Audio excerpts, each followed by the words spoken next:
You know what I'm curious about after seeing the film Rocky was there a Rocky in your life? Is there a Rocky, or was that somebody that just came out of story writing? No, it's a fictional character, but I think most people have a Rocky in them, and that is a man who is dying to get out, dying to do whatever he wants to. Like, for example, if one man wants to be an artist, just for the ability to have the chance to be an artist, a man wants to be an athlete, he'd just like to carry that ball one time. So that's what I mean when there's a Rocky in each of us. But it's a fictional character. It's more of a state of mind than an actual, based on an actual character.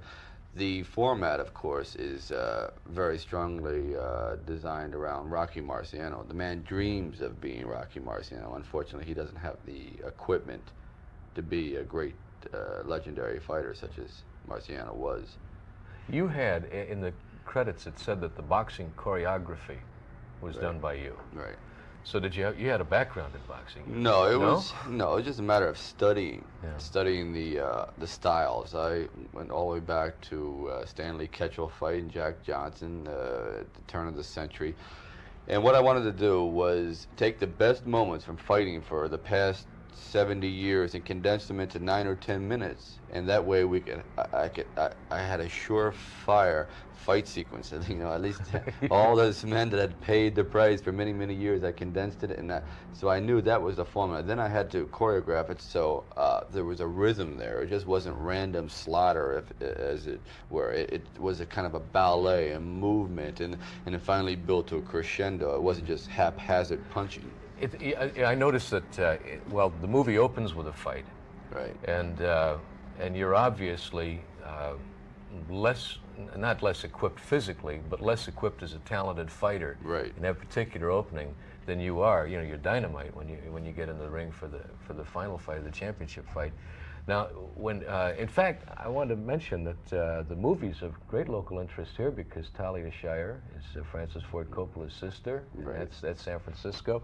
Carl Weathers played with the Oakland Raiders. Right. And I forget, was he a running back? No, he was a linebacker. Linebacker. Mm-hmm. And so a lot of keen interest around here from those people. And when you got in the ring with Carl Weathers, how'd you guys do? Did you hurt each other? Or was there? Well, there was. I mean, Carl is, when the people see the film, he's a rather large, rambunctious human being, and he had to learn how to throw a punch. He didn't know how to pull a punch, and it takes a lot of talent to learn how to pull a punch because it's twice as hard. Because as you go out, you have to be able to stop your punch. So it's like, whereas a normal boxer, of course, wouldn't do that. He would just let it go. So now, are you pulling those on the body? I am touching his skin. I'm pulling them as soon as I make contact with his flesh, because several times in the fight we did get a little carried away when we heard the fight crowd, and Carl would come out and he actually thought he was a champion. He would tap me a few times in the forehead, and those gloves were special gloves. They were sent from Mexico. They're illegal in this country. They're called Casanovas, so they're very, very hard gloves. It's like being hit with a cinder block. So when he hits me a few times, I say, Carl, please, you understand? I wrote you into this movie. You are my imagination. You understand? You are a character from my mind. I'm getting beaten by my own dreams. I don't understand this. So he did it again. So on the ropes, if in the second round, when I start coming back on him, that was an actual altercation. When they separate us and we're yelling, he's going to get that gorilla back to his corner and all that. That we got a little carried away, but that's bound to happen. Out of the actual damage, I think Carl broke his thumb, I broke my ribs, I had a cracked sternum, and Carl had water on both knees and lacerations. Just a simple little movie. Yeah, right, in his really spine, a U-turn in his back, and things like that, and I have permanent whiplash. But I'll tell you, it was worth it. Maybe Bing Crosby will sell You Going My Way, and you can, just as a sequel to this thing. Carried away, it should have been. No, it's a fantastic film. And as you said, there's a Rocky in all of us, and it comes out. What have you been able yet to show the film to? Have boxers seen it? Oh yes. What do they say? Well, Angelo Dundee saw it and said, when I quit, he'd like to handle me. I said, no, it's Faco. And I heard that Ali saw it and liked it very much. Kenny Norton saw it. He enjoyed it, and it's been very well received because the training procedure has never really been depicted before on film, and the actual running and the pain and the push-ups and all that. Everything was glamorous. This is not so glamorous at times. No, it's not at all. But then again, it's back and forth. I definitely, when I wrote it, I went back and forth across the line of reality, and that was intentional. I wanted to paint a picture as the way I wish it was, rather than the way it is. I wanted to incorporate a little bit of magic in the movie, and that's what I think the audience is responding to.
When I watched it, you got me tired, just from the as you mentioned earlier, the training aspect of a fighter, and you've stayed in pretty good shape then. Well, yeah, I have to say that I wouldn't have gotten anywhere near this position if it hadn't been for physical fitness training all the time. It's something that I've done since I was about 13 years old. There's a line in the movie that Rocky says, well, my father told me I wasn't born with much of a brain, so I better develop my body. Well, that kind of happened to me at around 13, so I took it to heart. And it wasn't until I was 27 years old that I realized I did have a brain. I thought it was just a hollow drum up there. And so in the meantime, I just lifted weights, but it paid off, and it's become a habit, and I've learned discipline from that. And from that discipline, I think that's what got me through the writing and all that. That every day, that mundane chore is very boring, very lonely. Was the writing hard? Well, it's the rewriting that is hard to me. The initial writing is all right, but it's the rewrite when everyone wants to put in their ideas that you tend to get confused. It's like having 7 or 8 coaches on a football team. You can imagine like 4 plays going off in different directions. So that was a little difficult, but that's the price you pay. I'm curious about something. As a writer, you have, there it is, it's sitting right there. Right. And you pick it up and you take it around, and I'm guessing, how would you try to interest somebody in that property? Now you're Rocky in the film, and you're the screenwriter. Did you find yourself being defensive about things? Were you quick to change? Were you quick to take advice on maybe a correction here, a correction there? Or how personal is that piece of property to you? How personal? Well, it's the ideas are very, very flexible. I take advice from criticisms from anybody. A bus driver will come over and say, I don't like the way that's been, and I'll listen to him because I think that it's very valid, and you have to be flexible because you can only put so much of your brain into a script, and after that you become what is known as written out. You can't, you've given us your best, and now you need some outside input. So I was very, very open to anyone's suggestion. For Burt Young and Talia Shire and Burgess Meredith, I saw their speech patterns, the way they move. So I would write the character and the dialogue to suit them. For example, Burt Young's, the way he speaks, he juxtapositions. He'll say, instead of saying, I want you to come over to my house tonight, he'll say, over my house tonight, I want you to come. Yeah. So, so I had to rearrange sentences to go along with that. So instead of him coming to me, I wanted to go to him. And I think that is somewhat reflected in their characterization. Now, what about Rocky's voice? How did you develop Rocky? Well, you just take about 6 or 7 pounds of garbage and you stick it right down your throat and you shove it down with a stick. No, it's a very flat delivery, and I'm trying to think of what a husky 14-year-old boy with adenoids would sound like, and that's yeah, right. Yeah, seriously. Sure. And that's what I went. Very flat, unembellished without any highs and lows. That flat, like, hey, you want to come over my house or what? It's perfect. It's flat. But at the same time, even as flat as it was, the emotion was there. For instance, when Rocky finally walks over to the bed and tells Talia that he can't do it. Right. Can't do it. And again, you know, the statement's flat, but the excitement is in it. You know, the emotional charge. Well, yeah, that was a very important thing for me too. I've always felt that if you give your best to something, and even if you don't win, but you know you've given the best, and unfortunately you just don't have the equipment to overpower your foe, you have nothing to be ashamed of. Rocky, when he went to the arena and realized he can't win, he can't win. Why is he kidding himself? I thought it was very sad because I would interview many fighters, and it seems like a fighter has never lost. A man can have a record of 1 win and 400 losses, but he's never lost. That's right. It was the weather, he had a toothache, his hair was messed up, sun got in his eyes. Every excuse. You met a lot of golfers in your day. Right.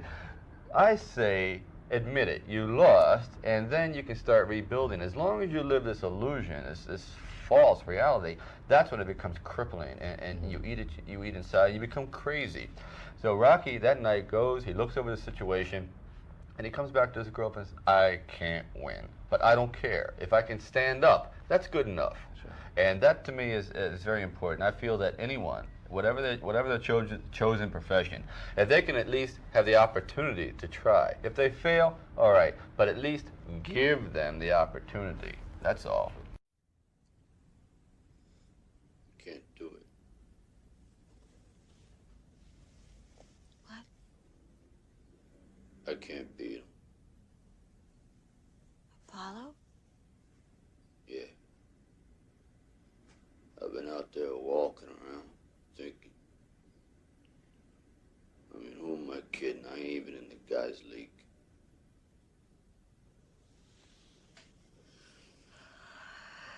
What are we gonna do?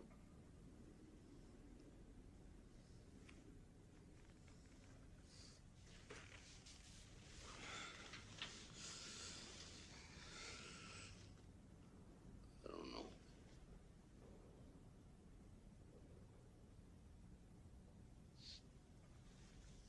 You work so hard.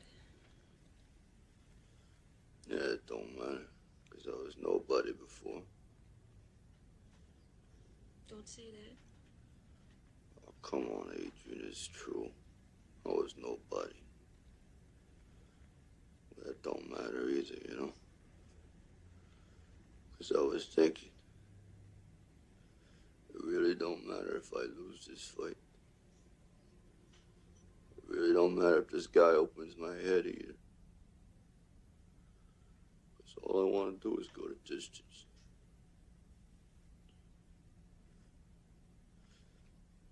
Nobody's ever gone the distance with Creed. And if I can go that distance, seeing that bell rings and I'm still standing,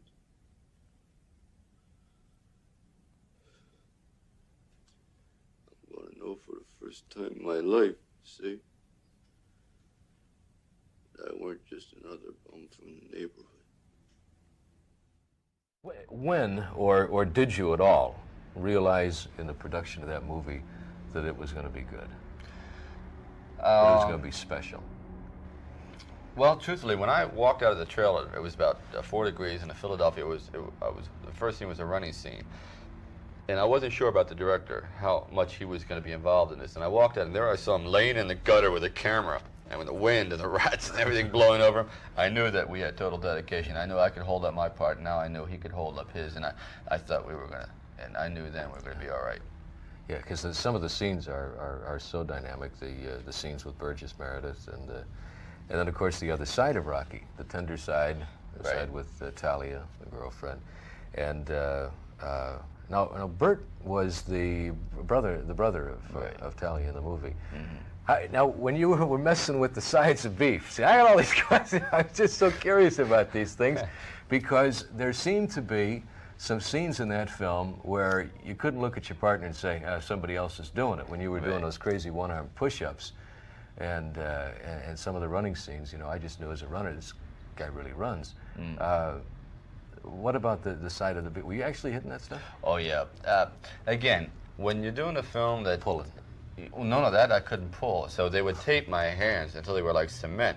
But after about 14 hours, the cold gets into the joints, and when they cut the taping off, my hand sprung out like 5 bananas connected with styrofoam. I mean, it's like, wow, right? Now what do I do with these? I can't get them in my pockets. I don't know what to do with them. But the beef represented, I feel like he was going to the body. That was his whole battle plan, to go to the ribs. And I thought, what an imagery. Here is this hanging beef practicing on the ribs. Wow. So when the fight does occur, we have a direct visual reference point, and we can string it together and have much more impact.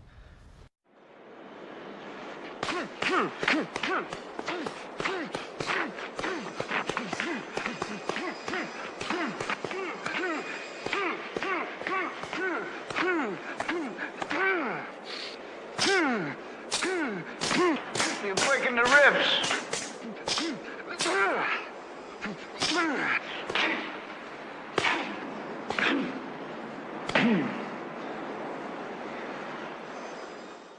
Everybody's going to say that, and everybody is, that there's a possibility that there could be an Oscar nomination, awards for Rocky. Does that get into your thoughts at all? No. If it happens, and I would like it very much to happen, of course, I'd like to win. I'd be, I think, kind of a fool if I didn't. But I don't think that that's going to happen. It would be an amazing end to an Odyssey if it did. But I just don't think. I don't think that people can readily accept that much of a change, that much of a out of nowhere. Who is this person? And then all of a sudden to bestow an award on him.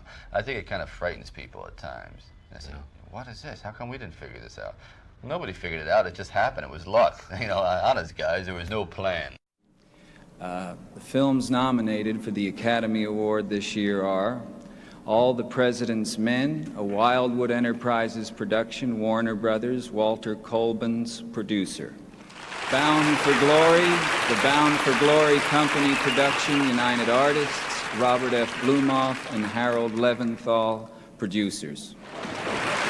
Network, a Howard Gottfried Paddy Chayefsky production, Metro-Goldwyn-Mayer, United Artists, Howard Gottfried producer. Rocky, a Robert Chartoff, Irwin Winkler production, United Artists, Irwin Winkler and Robert Chartoff producers. Taxi Driver, a Bill-Phillips production of a Martin Scorsese film, Columbia Pictures, Michael Phillips and Julia Phillips producers. And the winner is Rocky, Irwin Winkler and Robert Chartoff producers.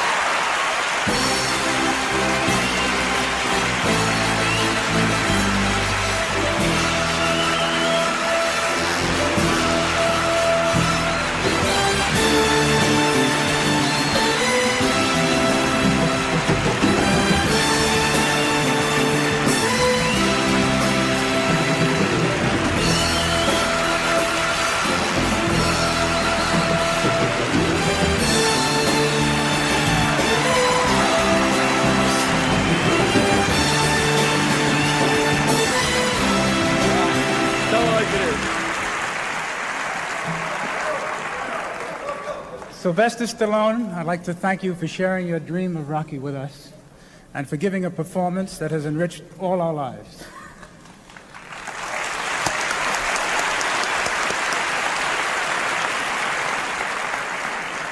I'd like to thank John Avildsen for his sensitive direction, Gene Kirkwood for his imagination and energy, and finally, the Academy, who has permitted Rocky, 1,000,000-to-1 underdog, go the distance tonight. Thank you very much.